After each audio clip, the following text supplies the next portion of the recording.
Look at moving on to the preliminary quarterfinals. Obviously, the introduction, we're on about a bad weekend for the Connacht sides. Obviously, from such a strong position, obviously the three Connacht sides finished top three in Division 1 this year.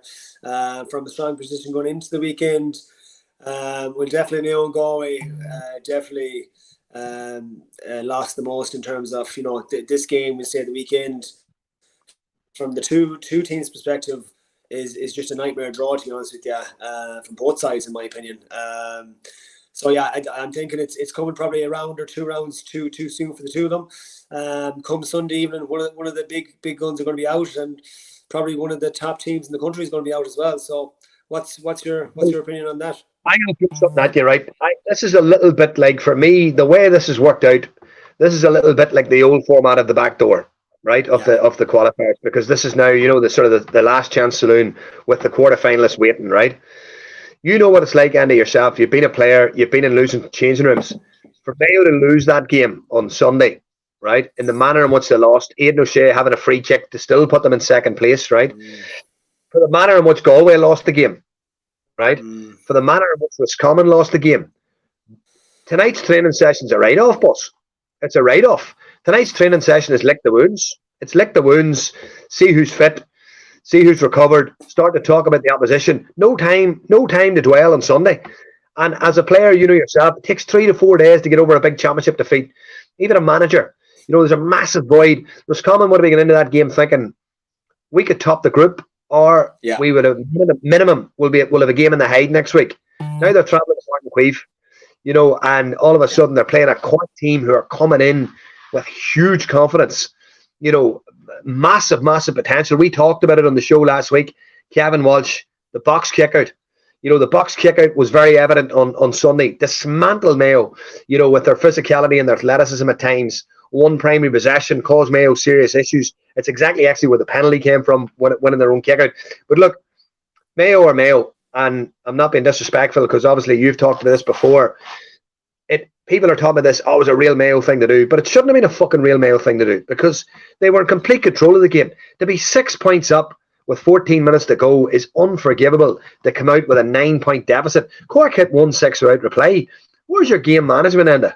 Where is your leaders to take control of that game and say, right, whoa, steady the ship? I know they conceded the goal straight away, but they concede 6 points in a row, and to go out to possibly perceivably go out of the competition this Sunday away to Galway, who a couple of weeks ago we were saying was the one consistent team left in the competition. But for me this weekend, I will be so interested this weekend, outside of Galway and Roscommon.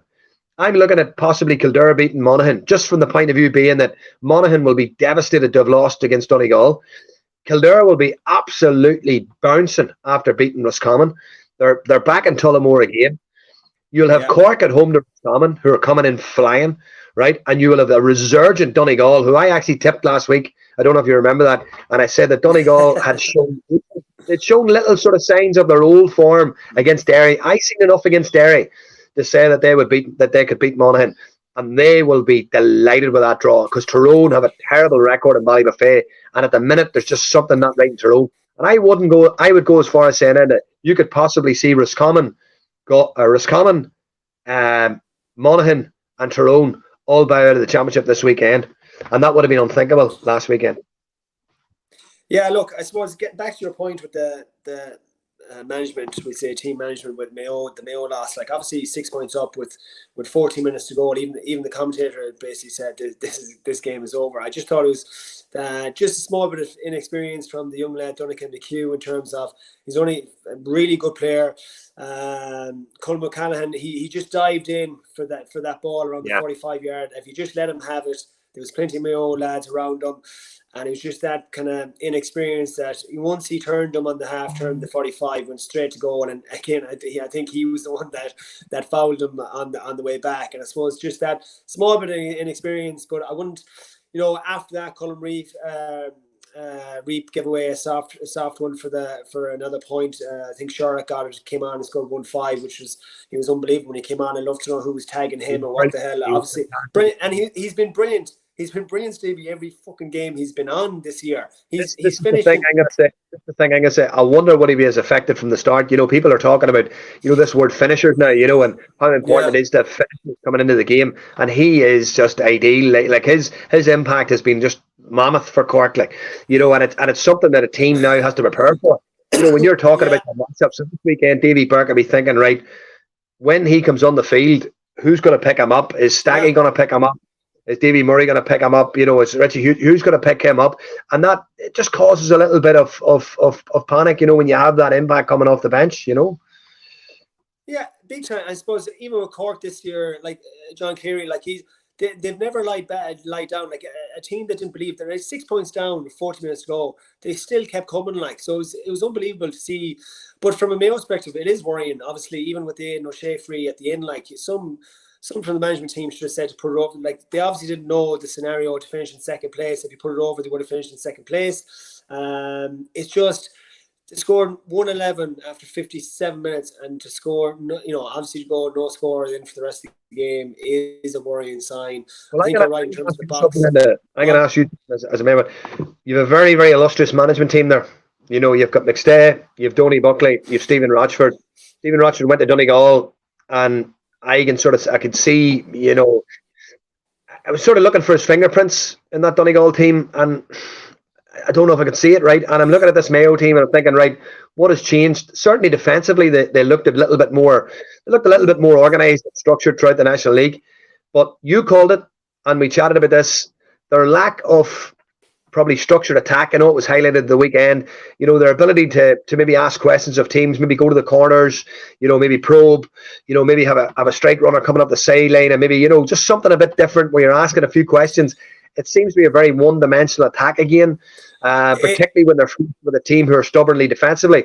Now, on the flip side of it, I'm going to go from a coaching perspective. Making an impact in a team takes time. It doesn't take 10 sessions, 12 sessions. It can sometimes take 2 to 3 seasons of building blocks and building layers to your coaching.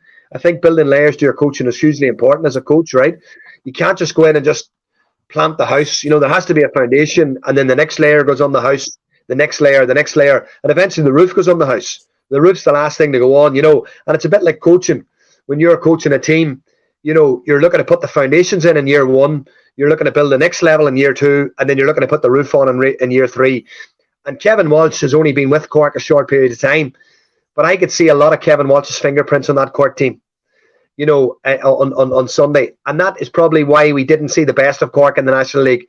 That's probably why we've seen inconsistent performances, because it takes time. As a coach, it takes time. It takes him time. But I think it's a perfect draw for Cork this weekend. I think they'll come out of Sunday absolutely bouncing. They'll really fancy their chances against Roscommon. And again, the Kevin Walsh factor. He will know Connacht football like the back of his hand. So it's a big blow for Mayo and Roscommon. Yeah, like Roscommon and Cork actually play a very similar style of football in terms of it's a counter-attack football. They get men back behind the ball. Kevin, he went after Mayo's frailties the last day in terms of, it's well known now Mayo struggled to break down a blanket defence, and even as you said there, the box kick out, they went long for a lot of their kick outs. And to be honest with you, Mayo do struggle if 50-50 balls around the middle third in terms of the Enda Smiths really dominated in the first round championship against Roscommon when Mayo played them earlier on in the season. They have really athletic players, but they have Ado's probably the biggest man on that team. He's 6'5", but Matty Ran, he's about he's 6'3". He's not known for his massive fielding ability. Jordan Flynn is 6'1". Fionn McDonough wasn't on. He's 6'1". So they don't have Jim O'Connor 6'1". They're all athletic greyhounds that will cover ground, and obviously in Croker that's what you want. But I'm worried going into Salthill now. The next day, Galway will bring the exact same game plan as Cork did. Gleeson likes to go long with his kick out, and they'll pack the defence, and Mayo will have to break them down. And obviously I don't know what the situation with Comer and Dylan McHugh is in terms of they didn't line out against Armagh. So if Comer's missing, he's a huge loss. Obviously, he's obviously a pivotal. He's a linchpin, and he's obviously a focal point up in that attack at 14. But Shane Walsh too seems to be firing all cylinders, so his form is slightly dipped. So it's hard to know I don't know how to call this, Steve, to be honest with you. I think Mayo have probably got a little bit lucky in the fact that Galway have, Sean Kelly left the game in a boot and on crutches on Sunday. Comer, as you say, not fully fit. Shane Walsh, his last memory on Sunday, will be screwing that free kick high in the air. Football's a game of confidence. Football's a game of confidence, and no matter what anybody says, no matter how good a footballer you are, if you're coming off the back of having played well, he's coming off the back of a game where he hasn't played overly well. He's missed a penalty. Yeah. He's missed a free. They finished second in the group and ended up with a game against Mayo. Now, that's the big thing for me, is who recovers the quickest. And the team who recovers the quickest physically and mentally will win this game on Sunday. No time for fucking licking your wounds. You've got to go in, and maybe the Salt Hill factor, the home advantage, the fact that Mayo will have to maybe travel on Sunday, just small little factors. Those are small gains for Galway. But I think it all hinges on who is going to be fit and who's going to be available. I will say, I read somewhere today, which I believe that the last 4 outings in Salt Hill, Mayo have won 3 out of the 4, and the last 4 outings in Castlebar, Galway have won the last 3 out of 4. So the away team, whatever the fuck it is, seems to I don't know, it seems to have the advantage there. So important, no, Enda, because you know yourself from a player perspective. Some grounds bring nice memories. Some grounds, a player. There is pitches where you play well and pitches that you don't play well. And there's pitches that you favour and grounds that you favour. And if Mayo have that Segi coming in on Sunday, and look, both teams know it's do or die, and this is where it gets really interesting. I was sort of perceiving that the groups might have went the way I was thinking, and I was thinking, well, mightn't have too many juicy ties until at least maybe the semi-final. But by the looks of it now, we're going to have some really, really attractive ties this weekend with a huge amount at stake, because you could be perceivably getting into an All-Ireland quarter-final with 2 of the most talked-up teams, heading out of the competition, and the Roscommon team who finished 3rd in Division 1. There was a massive talk about Roscommon as well, possibly breaking the glass ceiling, getting to a semi-final. But they're under serious pressure now to even stay in the competition,